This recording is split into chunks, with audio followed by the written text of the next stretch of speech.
fill-in series. We are going to be dealing with the hymn When We All Get to Heaven today. When I try to have students look at hymns and determine some of the fill-ins, a few things I want students to recognize when you see thirds. Now, last week I talked about thirds. Thirds and sixths are beautiful. It's what makes harmony beautiful. So a third, and you're going to see this in the second measure of When We All Get to Heaven. And a sixth would be something like this. So I'm going to use those quite a bit in hymn playing. Now, do I use full chords? Yes. Do I use octaves? Yes. But thirds and sixths are where we get harmony.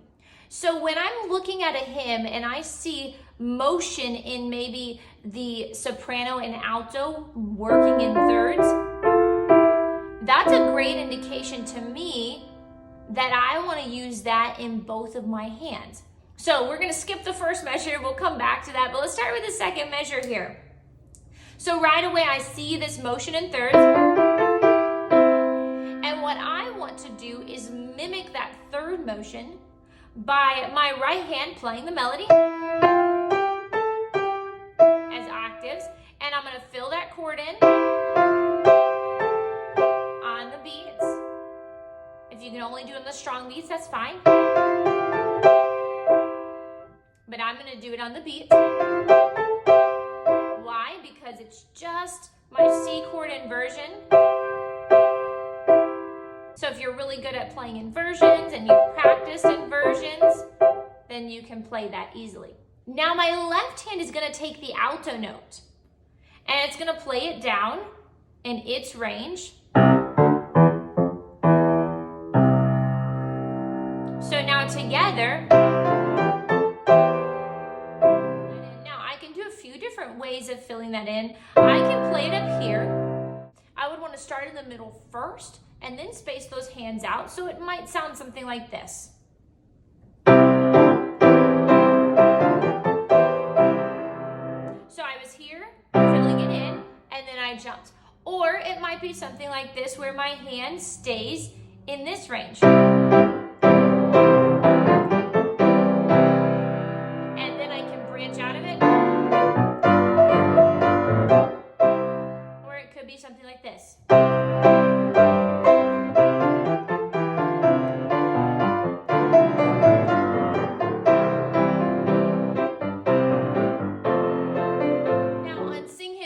We could try again, but this one is going to be a little unique. It's going to start to sound hollow if you're not careful. So you'll have to really plan this one. It'll be a little bit more like this. And you'll have to get down to that bass on and make sure you're really outlining that chord. That's when you see thirds in your music. It's a great place to work together with your hands. Now, let's talk about style of this hymn. We have different styles we can use. So we could do a little bit more of the full chord. So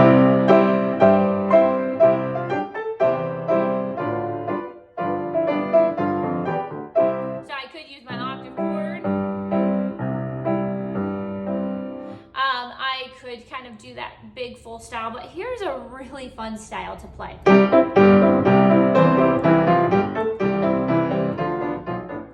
So what's happening is I'm playing my melody as an octave, and then I'm hitting the inside chord 1 and 2 and 3 and 4 and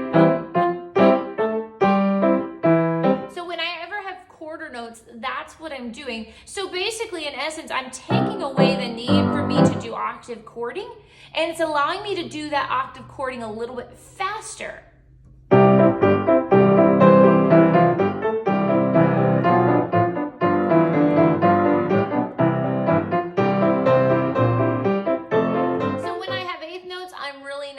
Doing that at all. But if you notice in this hymn, almost the entire verse is quarter notes. Now, I might do that for one verse, but I wouldn't do that for all of them. So it's just a unique way to play that. I don't really talk about bass. We haven't talked about that yet. We are going to do a series on just bass. But for now, with our bass, a lot of things you can do is octave chording, outlining your chord, especially like when I was playing Sing His.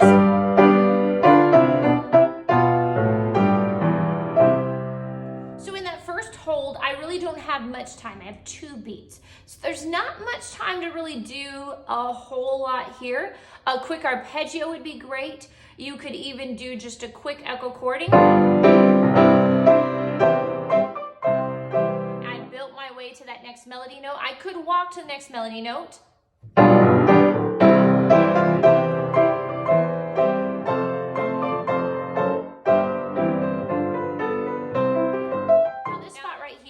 First time where we're going to hold longer than 2 beats. So I could use an arpeggio, and I did it in triplets. We could do faster.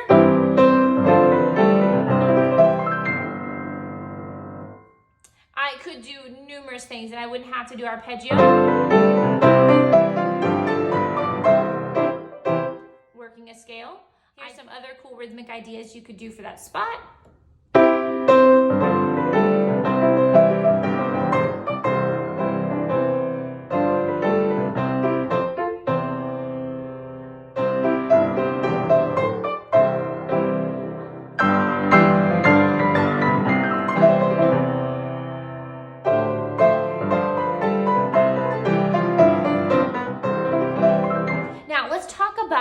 These echoes. Oh, so many options you can do for this, and especially when you have echoes, you have a lot of opportunity for fill-in. So first thing we could do, again, you have to set yourself up for this, so depending on what you play in the verse, we could do unison. So I like to call this echoing in thirds. So we play the melody in both hands. You can play it as an octave. You can do all.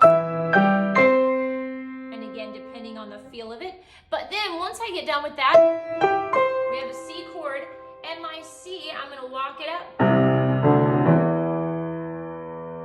Walk up to the third, and in my right hand, I'm going to play thirds. It's called an echo in thirds.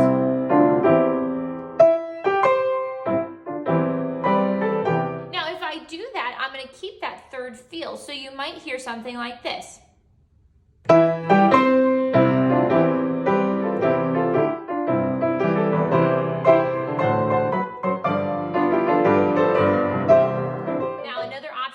On this is an arpeggio. Obviously, arpeggios are fun to play, so we could use that.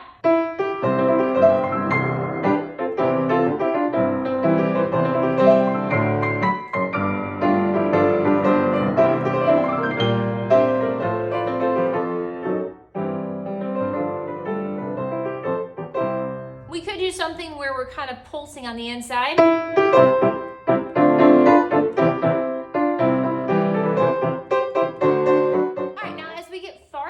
Into this chorus, we have this B, and it's really building into this bend.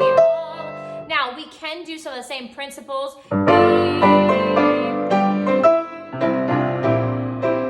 like to do a few things here. So here's the first one. So we talked about sixth, and I'm locking that scale up in sixth to the melody. Another option.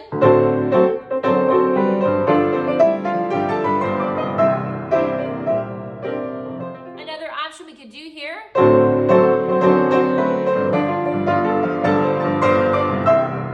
what I'm doing here is I'm in essence outlining the chord, and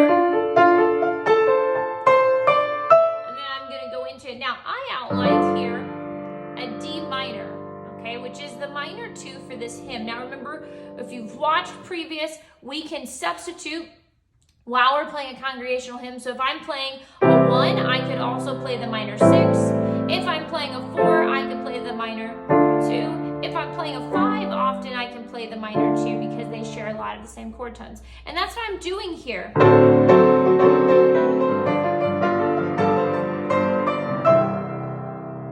So just a few options. Now let's put all that into play, and let's play through the hymn.